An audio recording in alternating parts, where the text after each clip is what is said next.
Welcome, welcome, everyone. It is the nightly Newsy News on this February the 5th. And look, y'all, we survived Monday. Let's be honest. It was touch and go with the verdict watch. We thought maybe we would get it today, but no, we didn't. And then we all had to listen to Vince McMahon's 50 Shades of Nerp.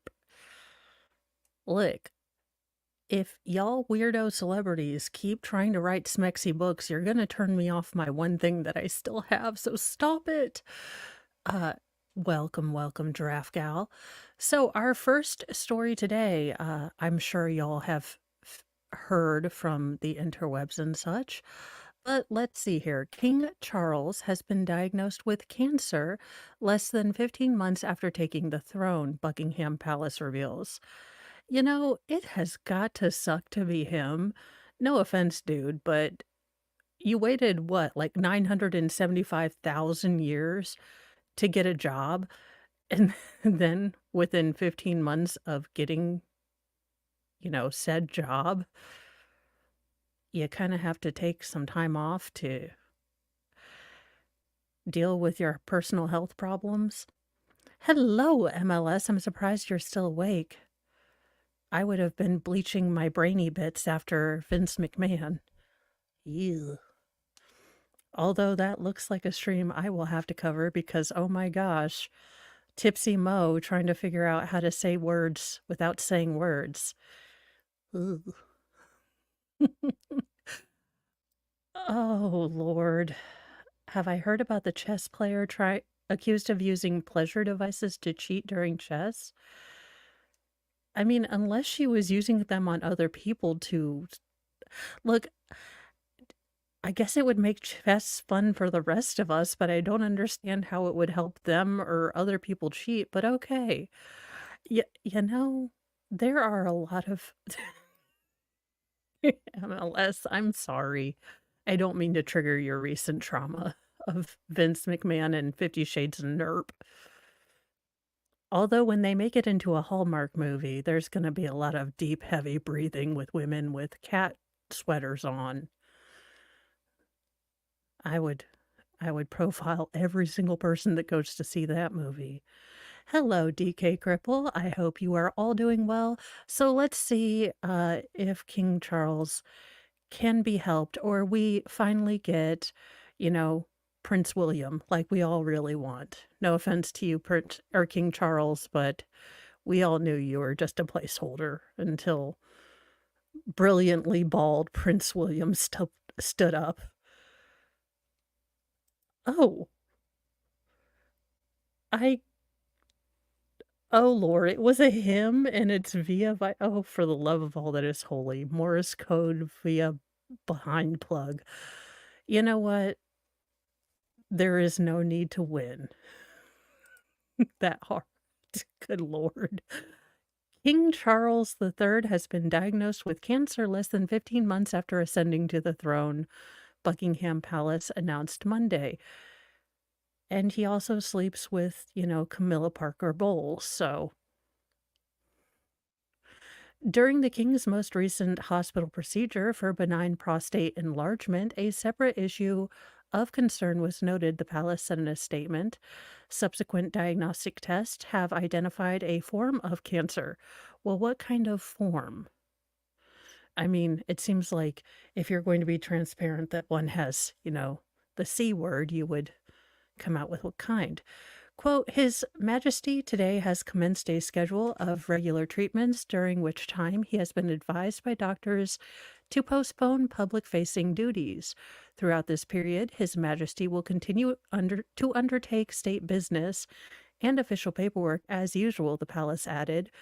The shocking development comes just a week after the 75-year-old king was discharged from the hospital following the treatment for an enlarged prostate. You know, I know more about people leading us their prostates than I ever wanted to know. That includes you, Millie, or not Millie, Lloyd Austin, and now you, King. Look, no offense to y'all, but I never wanted to know anything about y'all's prostates. So, thank you. Officials did not disclose uh, with which specific form of cancer Charles was diagnosed, but Buckingham Palace clarified it was not prostate cancer. Well, then I guess we can probably go with either bladder or penile because they were in the same general area. That's okay. I'm wildly speculating. I have the wild headband of speculation. Yes, Bobby, I am just jealous that when I run for president, I can't not tell you all about my, enlarged prostate. That's really what it is. Possibly.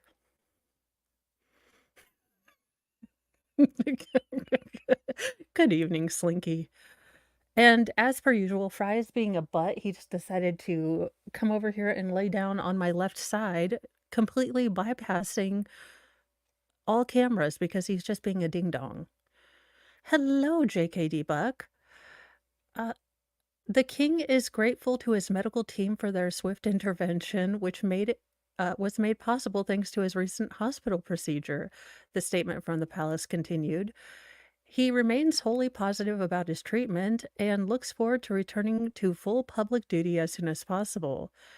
His Majesty has chosen to share his diagnosis to prevent speculation and in the hope that it may assist the public in understanding for all those around the world who are affected by cancer. Yeah, but you didn't tell us which kind. How do we know which one to look for?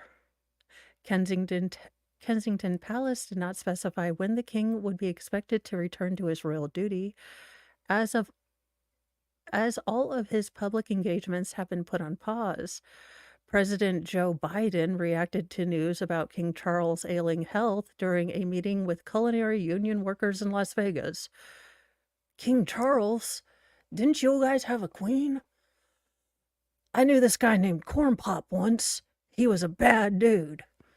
I mean, what he really said was, I'm concerned about him, Biden said. Just heard about his diagnosis. I'll be talking to him, God willing. Wow. Well, don't put him in his coffin yet, Joe. I'm sure he'll be okay. We are in the dumb dimension. Prostate cancer remains one of the most common types of cancer in the U.S. and the second leading cause of cancer death among adult men, according to the National Cancer Institute. The case is similar in the UK, with more than a third of new prostate cancer cases appearing in people 75 and older, according to the National Health Services. The NHS noted that there was a surge in inquiries about prostate health following Charles's treatment last week. JKD Buck, they all suck cancer. I mean, yesterday was the 10th anniversary of my first chemo treatment, and JKD Buck, we are so happy that you won your battle, and that is just awesome. 1 decade on, this is great. Yeah, I do feel kind of bad for him. I mean, first he had to get married to Princess Diana, who he didn't really love. I mean, he is now married to his true love, this woman here. And he has, one good kid and then one kid who married weird a weird socialist woman who's ruined his life. I mean, it kind of seems normal, to be honest, now. I might start watching Coronation Street. Look, Camilla is great, but I don't like a woman who's going to cheat on a man when he is already married. Look, I have issues with her. You were still cheating with him. Now, in in news that doesn't, well, that still revolves around the groinular area because, there's a there are sometimes unknowing themes that pop up on Newsy News. A mother threatens to shoot alleged rapist in the groin and forces him to hand over evidence of daughter's attack. I see no problems here. I mean, this is terrible and do not do vigilante justice. Y'all heard me this morning. No vigilante justice. Okie dokie. A mother took matters into her own hands when she learned her underage daughter had been attacked for years, according to authorities. She grabbed her force multiplier and went to the alleged rapist, threatened to shoot him in his twig and berry lits unless he handed over a phone containing pictures and photos of his assaults. I mean, yeah, I'd have fired maybe a warning freedom seed. I mean, he has two berries. I'm sure he could function with just one. Again, not legal advice and or vigilante advice. We live in stupid dimension, not Gotham, so you will get arrested and things like that. The Johnson County Sheriff's Office in Franklin, Indiana. Woo, woo. I live about 15 minutes away from here, so,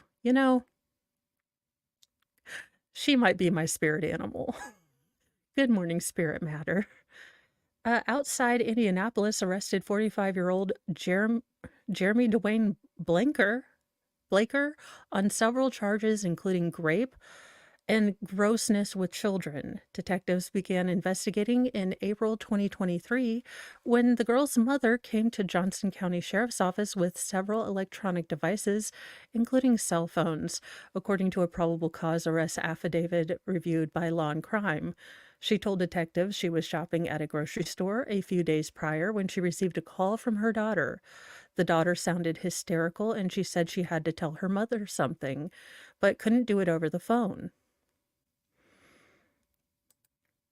Yeah, Franklin, Indiana. It's always a proud moment when places close to me are in the news.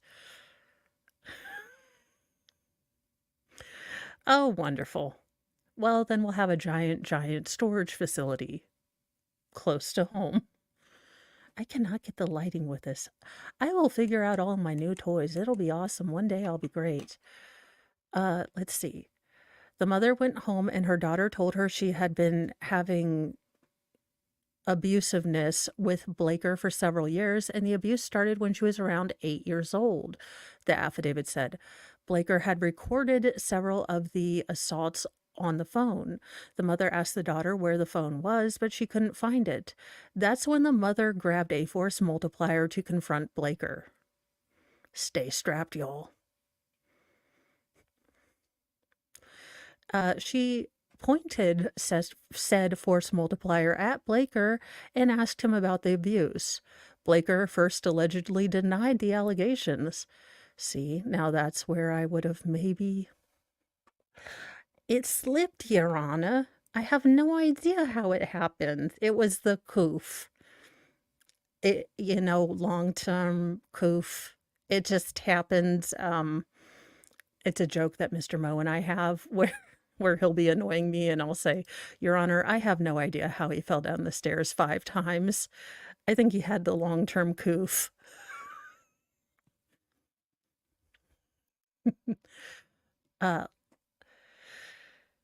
Then he admitted to having grossness, to assaulting the girl, but only after she turned 16. You hero, you absolute swamp donkey. I think we have a ticket for you, sir. It's a golden ticket, if you will. Well, a snakebite ticket. Then the mother pointed force multiplier at his jewels and threatened to shoot unless he told her where he put the phone that recorded the assaults. Blaker denied it a few times, but eventually revealed the location of the phone. The mother then reportedly told Blaker to, quote, leave and never come back. In an interview with detectives, the girl said the abuse started when she was about 8 years old and quickly escalated from there. The victim disclosed that Blaker, look, I'm not going to go into what he did to her, but basically it was a lot of grossness. And if in the world of Moe, if Moe was a judge, all things being equal, and mom had happened to slip, I'm just saying, I see nothing. Detectives reviewed the aforementioned phone, in which he allegedly took videos, and photos. The earliest images are from June 2022, in which the victim is 15. There are nearly 40 videos of grossness between the two, according to investigators. A couple of the videos show Blaker forcing. You know what? Double Snake Island, you're covered in bear grease, and I don't want to hear anything from you. Just grossness. Ew. Well, in better news, President Smoke Show, I mean, in serious news, El Salvador's Bukele claims a sweeping re-election victory. I mean, not President Smoke Show. That's inappropriate. El Salvador's President Nayib Bukele claimed victory in Sunday's election. He said his win was historic as his popularity soared among voters. Opposition parties faced losing all representation in parliament. There you go. I mean, Chad locks up all the criminals, makes it safe to walk down the street, tells the WEF to go F themselves. I mean, look, I'm not saying anything. Has a pretty nice beard. I'm okay with it. Apparently has masks. I'm not telling y'all what I'm going to be for Halloween, but I'm not telling you I'm not going to be for Halloween. What's not to love? In sort of sad news, but I figured we would cover it because I believe that this man deserves recognition. A 9/11 firefighter, Bob Beckwith, who stood beside former President George W. Bush in iconic Ground Zero photo, passed away today. You know what? He did what he promised he was going to do as a politician, and he made it so that people were no longer afraid. I mean, he's locking up MS-13 members. Don't feel sad for MS-13 members. I'm sorry. I have never seen any of those videos where they do, this is what the cartel members do. But, you know, I have heard what cartel members do, and I'm okay with it. Bob Beckwith, the retired firefighter who appeared in an iconic photo with President George W. Bush atop a fire engine at Ground Zero just 3 days after September 11th attacks, has died from Ground Zero-related cancer, his family said Monday.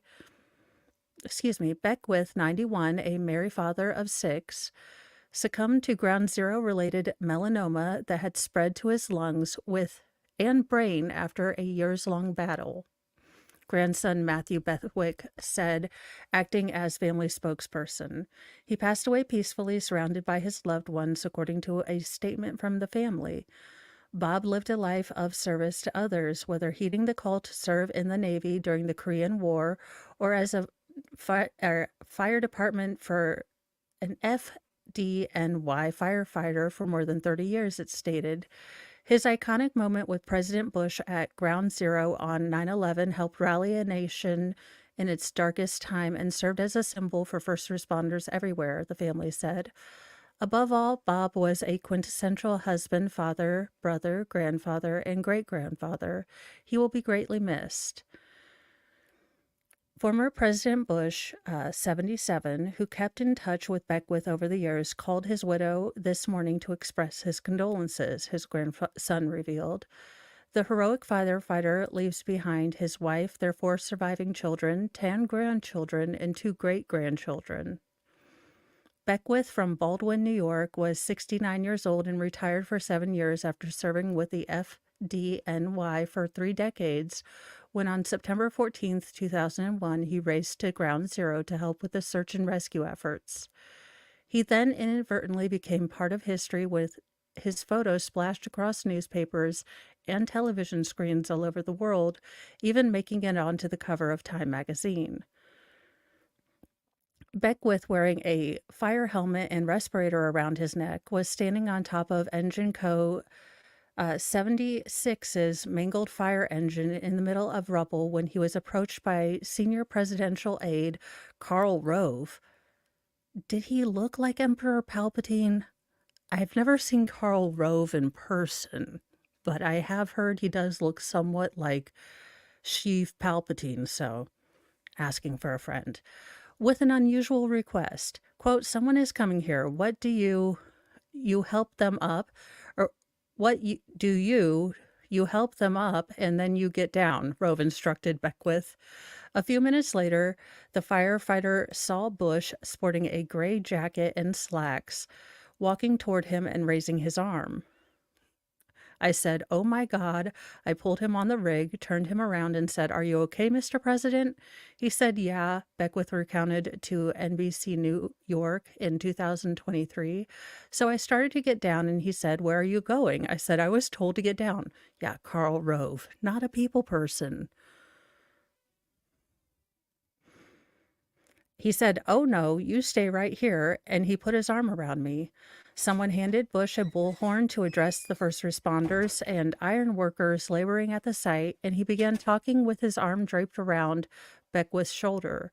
The image of two men, the president and the retired firefighter, framed by mounds of debris and construction equipment, has become an indelible part of the 9/11 legacy.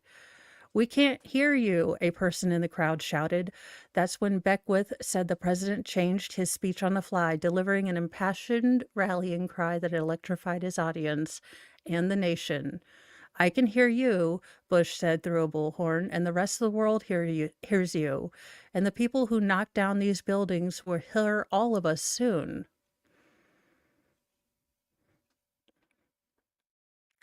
Yeah, look, I'm cool with Beckwith.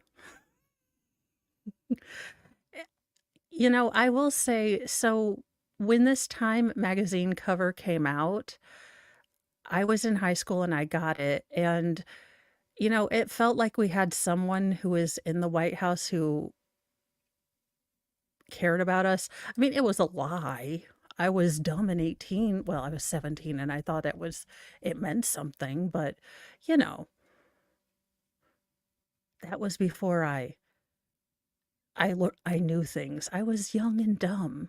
Beckwith described the moment more than 2 decades later, remembered how people at Ground Zero, quote unquote, went berserk and broke out into chants of USA. And there I am standing there. I did look up to heaven and I did say, look at me, Ma, I'm with the president, he told the local NBC station. As he started to walk away, a Secret Service agent tapped him on the shoulder and handed him an American flag, saying Bush wanted him to have it. And there's Bush with his members only jacket. I know, I feel old. The following year, Beckwith and his wife were invited to the White House where he gave Bush the famous bullhorn. The two men had forged a bond stemming from their chance encounter atop a crushed fire truck. During Bush's 2 terms in office, Beckwith and his wife were invited to the White House Christmas party every year. Every year, Beckwith would receive a Christmas card featuring a holiday-themed picture painted and signed by the former president. Strategery. Who has become an amateur artist in his retirement. Does he do blow art like a certain other painter I know? Asking for a friend. At his home in Baldwin, Beckwith kept a framed copy of the famous Time magazine cover depicting himself and Bush at Ground Zero, and the flag gifted to him by the ex-president as precious mementos of their iconic encounter. It's not about me, Beckwith said last year. It's about the president and the country, and it was for a terrible tragedy. I'm not going to pat myself on the back. I didn't do anything. When the president was there, I just happened to be at the right spot at the right time. Beckwith joined the FDNY in 1965 and was assigned to Ladder 117 in Queens. In 1987, he transferred to Ladder 164, where he spent the remainder of his career before retiring in 1994. Bob Beckwith was one of many retired FDNY members who responded to the World Trade Center site in the days and months following September 11th to aid in rescue and recovery as a testament to their devotion to their FDNY family. FDNY Commissioner Laura Kavanaugh said in a statement. His iconic picture with President Bush captured a moment that was both inspiring and heartbreaking, she added. We are grateful to his service to our city and our nation.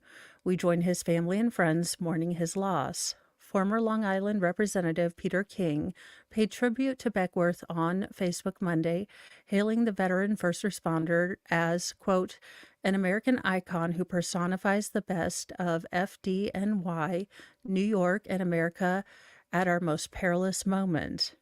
I was proud to call Bob my friend and extend my prayers and deepest sympathy to his wife Barbara and all his family members, King 66 added.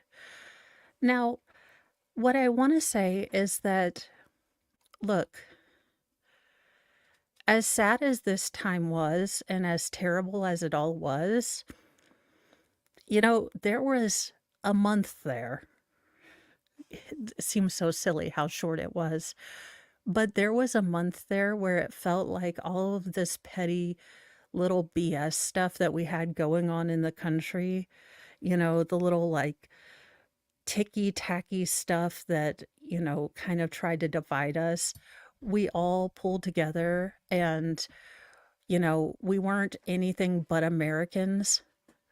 And then we went stupid with it because, well, we're in the stupid timeline. But for this couple moments, it was really cool. I mean, you had kids from my high school donating, blood. We had, kids signing up for, you had a bunch of my friends signing up for the military. That became a fiasco. But for a couple weeks, we didn't see things like you're from Iowa or you're, this color or you're this. We were all just Americans and we'd all been punched in the face. Figuratively, YouTube. We were all just Americans and we were all just scared and hurt. And we'd all lost our, sense of safety in our own country. And it was really cool to see the entire country, a bunch of National Guards, a bunch of different states coming together and trying to be the best of what we were supposed to be. Now, being ourselves and being human, we cocked it up very quickly. Of course we did. But, for these couple weeks, it was really, really nice. And as much as I don't like Jon Stewart, that what he has become comically, I will say the fighting that he does to get these men, these people, these guys that worked in these toxic, fumes and everything, the fighting he does to get these gentlemen who worked their behinds off in areas we didn't realize were so toxic, or if we did, there wasn't any precautions taken.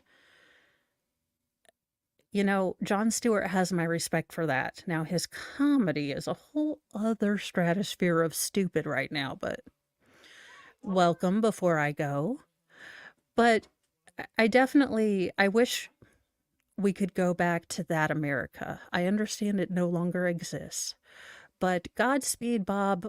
I hope you are at peace.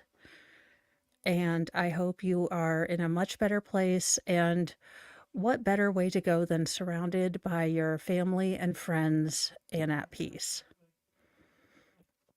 So,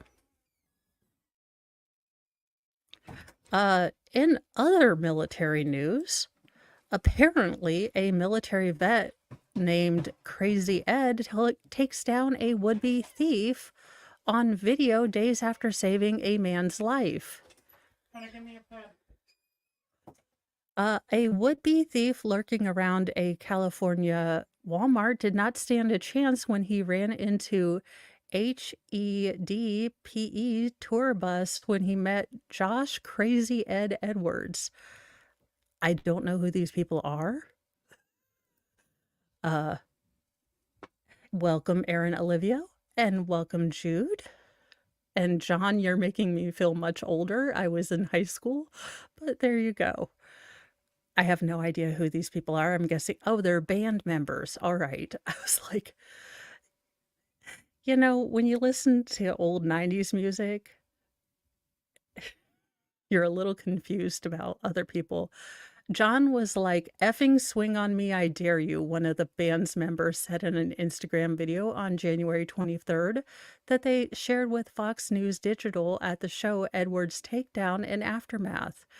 The band members laughed and narrated the scene as Edwards held the suspect on the ground and emptied his pockets, where he found a stabular object that he tossed to the side. Then the two had a chat while they waited for the police. The suspect thought that Edward was part of an undercover sting. "No, this is 10 years of the military. You're effing with the wrong people," said the Army vet who saved someone's life just 3 days earlier. Technically, Edwards is HEDPE's tour manager, but last week he expanded his role and joked that he's practicing to take over as lead vocalist of the rock band. He told Fox News Digital in an exclusive interview that things didn't seem quite right when a shady car parked a few spaces in front of the band's bus, which was off to the side of a Walmart. The guy got out of the car and walked around a few times, dashing in and out of the trees, according to Edwards, who said it looked like they were scoping something out and gave Jared Gomes, HEDPE's lead vocalist, a heads up. "I was like, something's not right, so I'll keep an eye on it," he said. So he does another lap. I go back in the RV trying to get us packed up. Then probably like 5 minutes after that, dude from the car comes flying around the back corner. He was being chased by Walmart security, which nearly hit the band's bus. The suspect slammed into the front. Edward was on the bus step and grabbed him. "He turns around and swings on me," Edward said. "So he did a swan dive into the asphalt." uh, as you do. Look, we called that he was decentralized. After that, I got him on the ground, searched him, and after that, he didn't resist much after I put him in a bent arm bar. The fight's over, if it was a fight, and Edward goes from security to therapist as the two men have a heart-to-heart chat while they're waiting for arresting officers. He kept saying his shoulder was hurt, so I even tried to accommodate him. I put him on his knees, feet crossed, an old military technique, Edwards said. I did everything I could, and we had a nice chat while he was sitting there waiting for the cops. I was like, "Why are you doing this? Blah, blah, blah." He's talking about going through a divorce and having issues with his kids. And I was like, "This ain't the way. This ain't gonna help you." Oh my God, did he do a Dog the Bounty Hunter where it's like, "We're gonna go get him. We're gonna kick his ass." And it's the gearing up scene, and they kind of have, "We're gonna do a montage." And they get all their stuff on, and Beth is over here like, "Guys, be careful." She's even boobular than me, or she used to be. Rest in peace, Beth. But, she like pull out her wallet and like the headset. She's like, "Be careful, guys." And Dog's like, "Babe, I got this." And, then they'll go out and they're like, "I'm gonna bear mace ya." And then as soon as they get the guy in handcuffs, he's like, "Brother, what are you doing? Have you accepted the Lord Jesus Christ as your savior? Do you want a cigarette?" I'm like, "Sir, I wanted more ass kicking. No Jesus talk. I want you to kick his ass." I'm a little bloodthirsty. Look, Jesus did flip some tables. I'm just saying, I was hoping for more table flipping, Dog, than, you trying to talk to people.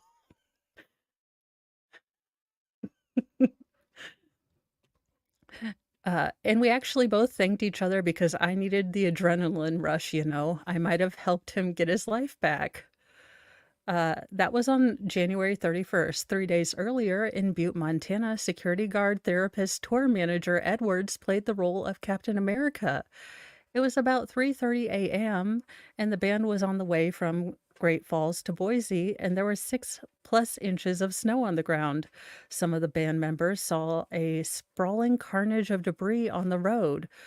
The trail led to an overturned truck with its lights still on. Inside was a man passed out with his head pressing against the horn. So we pull over real quick, Edwards said. Two members of the band hop out and call 911 while Edwards figured out how to get this guy out of the car. They're all calling out to the driver. We're yelling, "Anyone in there?" And dude comes crawling out of the far side of his truck, like kind of making it around. He has no shoes on, a jacket or a long sleeve shirt, he said. Edwards went to work, pulling him from the wreckage and wrapping him in blankets. They got him onto the bus to warm him up and wait for medics to arrive at the scene. He would have froze to death if we weren't there, Edwards said. The driver, who Edwards said was in his late 20s, early 30s, was living in his car while he was between jobs and fell asleep while driving and crashed. We actually reached out to his parents that night, trying to let them know what was going on. He called us a day or two later and said he was good, Edwards said. He thanks us for saving his life.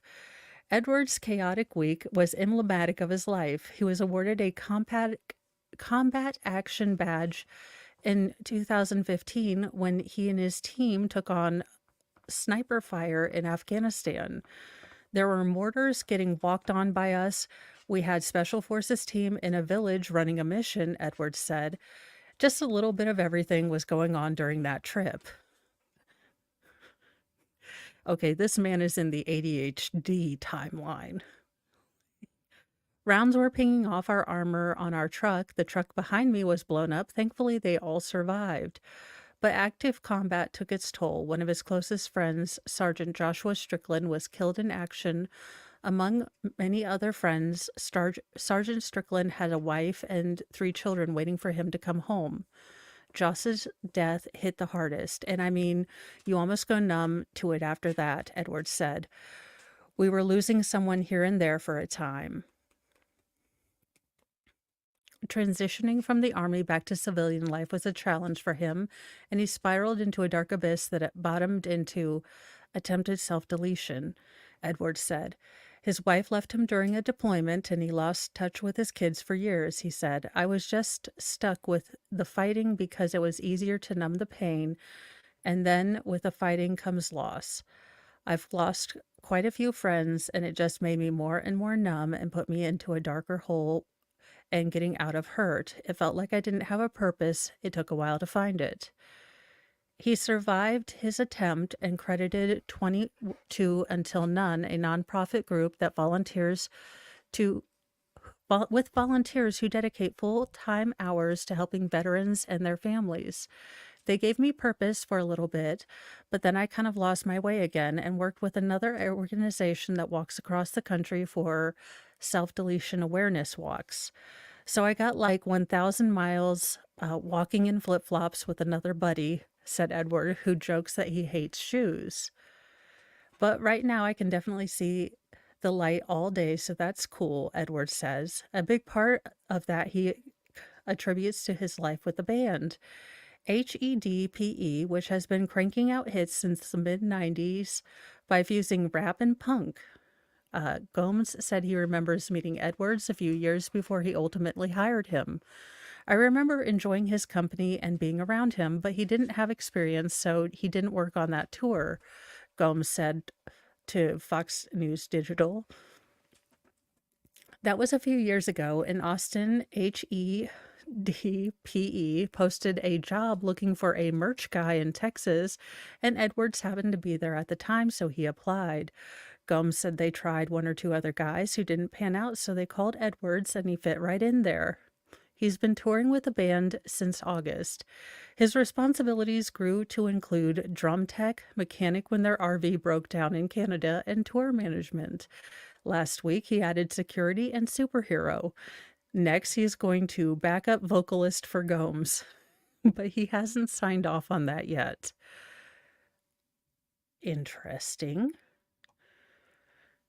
I have never heard of this band, but like I said, I don't have all of the things. In news that's gonna make you want to possibly punch something. Okay, come on. Homeless fiend who was seen shoving a girl 3 onto Oregon train tracks in a shocking video learns her fate. If it's not Snake Island, I'm I'm running away. I'm running away to join the circus. If it's a homeless Oregon woman seen in a harrowing video shoving a 3-year-old girl face first onto train tracks. Now, let me just tell you, this mother must be touched by all the love that Jesus has, because you push my daughter, my 3-year-old daughter, onto the train tracks. As soon as I get my daughter back and someone is holding my daughter, the wrath of Khan that is coming upon you is going to be, look, has been found guilty except for insanity and sentenced to 10 years in a psychiatric facility. Brianna Lace Workman, 33, pushed little Zoe Rodriguez off Mac's platform. Thank you, Lefty. Let me see who got those. Of course, I didn't pop out a doodad because I am not a genius today. I'm only a semi-genius, as per usual. Ta-da! No, I just need my video. It would just be me. No, come here. And then thank you, Lefty, and Becca Lynn, Distant, Jude, Dennis, Emma, and all of you should thank Lefty. And let me get my doodads.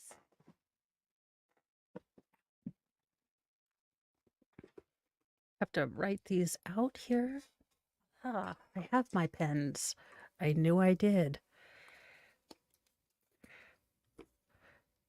Frybert is still being a... Fry, where did you go now?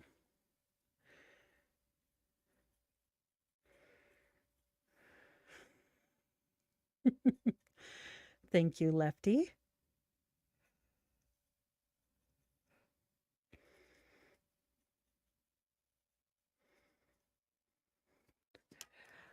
Fry, are you being a total jerk? Your bed needs to be fixed. If you weren't so rough with things and you weren't a general dumpster puppy this weekend, I would have fixed things for you. But you were a jerk face this weekend.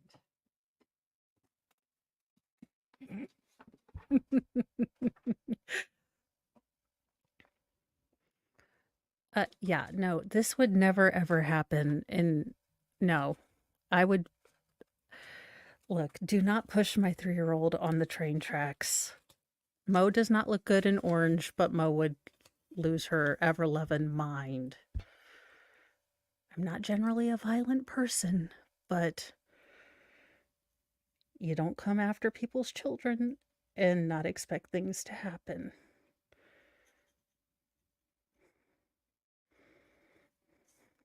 Otherwise, I'm fairly nonviolent. I don't even like really arguing on the internet. I think it's silly. Well, unless it's Star Wars, you know, something important.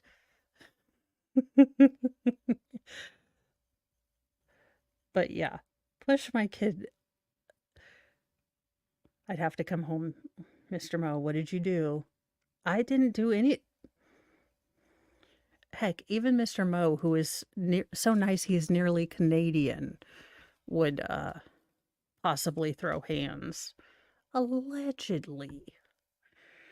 In Minecraft. Not that I have ever heard of any of these things happening. I'm just saying.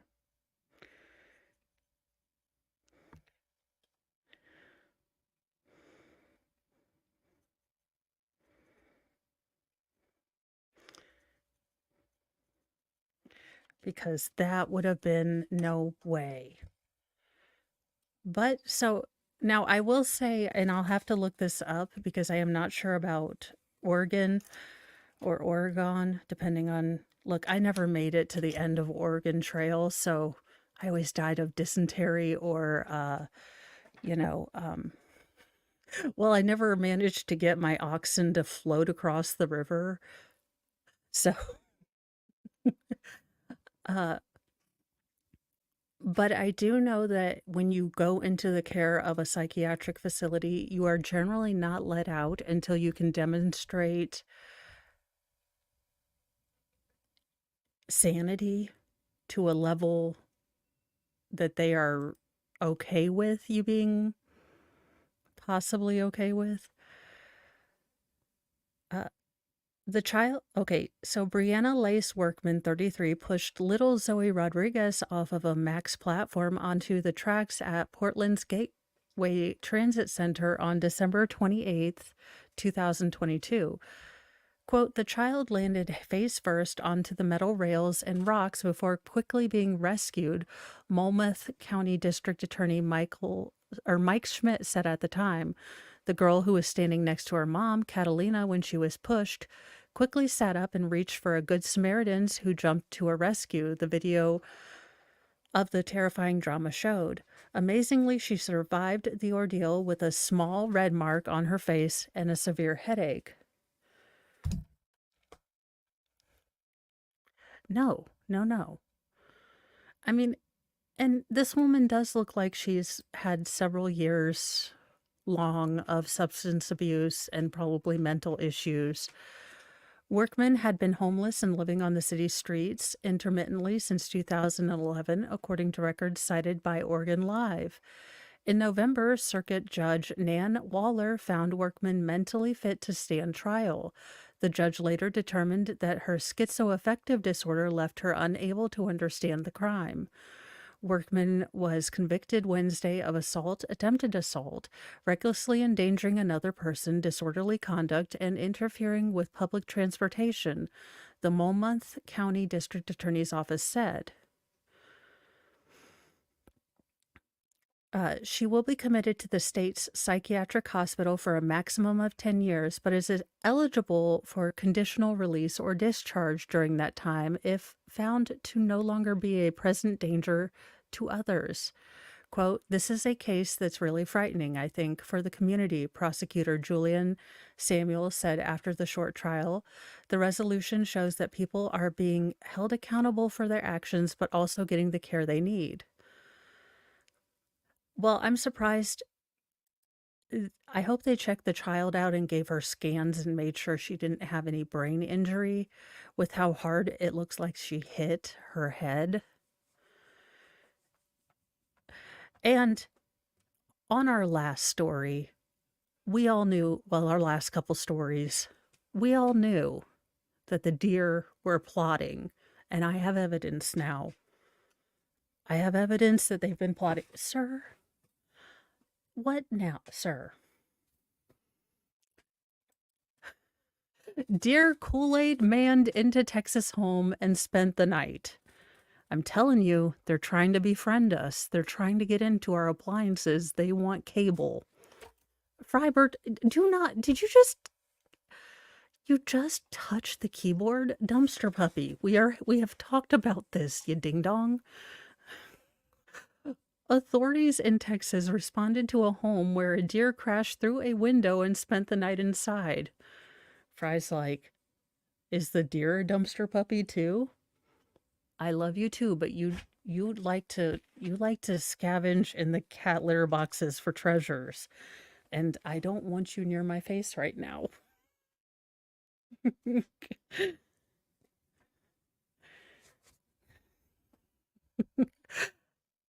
Let's see. Courtney Hawk said she returned to her spring home after spending the night at her boyfriend's house and found a deer in her kitchen. He just made himself an entrance. He Kool-Aid manned right through the front window, Hawk told KTRK TV. Livestock deputies from Harris County Precinct 4 responded to the home to sedate the deer and carry it outside. I'd be like, no, just put it next to the freezer. We need meat. It walked, Your Honor, it walked right in. I figured it wanted to be in my freezer.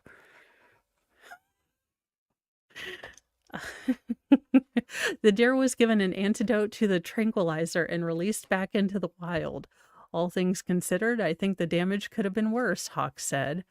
I'm telling you, they're trying to work our cable bills. We've seen Over the Hedge. Fry's like, get me in focus, get me in focus. You have your own camera. Oh, no, not the mouth. And in our final, our trash pandas, Trash Panda knocks out power for thousands in downtown Toronto. A power outage affecting thousands of customers in downtown Toronto was caused by an unlucky trash panda that wandered into the wrong place, utility officials said. Hydro One on social media said that about 7,000 downtown customers lost power for more than 2 hours Thursday night, and crews, quote, determined that a raccoon made contact with our equipment at a downtown Toronto station.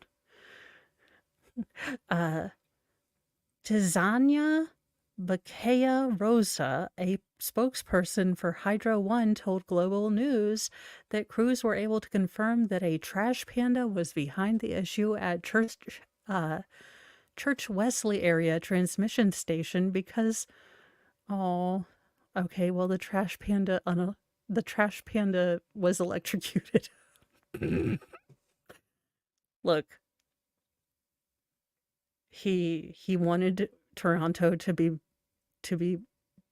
blacked out, and he unalived for the cause because the animal was unfortunately there on site and had perished when they arrived.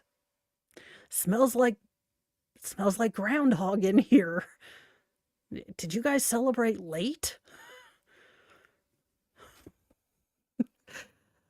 Rose said the company is looking for ways to prevent future incidents. Did you? No, you did not, you stinky. You are just in trouble here lately, sir. No, these are tags for things, not fry toys. Well, maybe don't have. He was just helping their national health system by participating in medically assisted unaliving. That went dark, but funny, but dark. Well, there you go. According to King Charles, everyone check their prostate. You never know if you have one. I mean, I'm going to go check right now, and then I'm going to go on with Shizzy. And we are going to discuss more of Sadie's insufferable interview. I mean, Sadie's awesome interview. Beware of deer. They are trying to enter our homes. They are trying to invade our homes.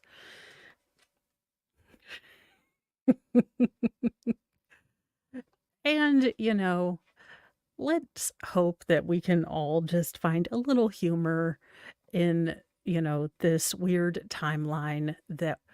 So I am directing you all to Shizzy right now. I believe he has already started for a little bit and is just kind of going over some stuff, and then I'm going to let Fry out real quick to use the restroom, and then I should be over with him because we are going to continue going over Sadie's interview and how she is totally probably shouldn't be a suspect, maybe.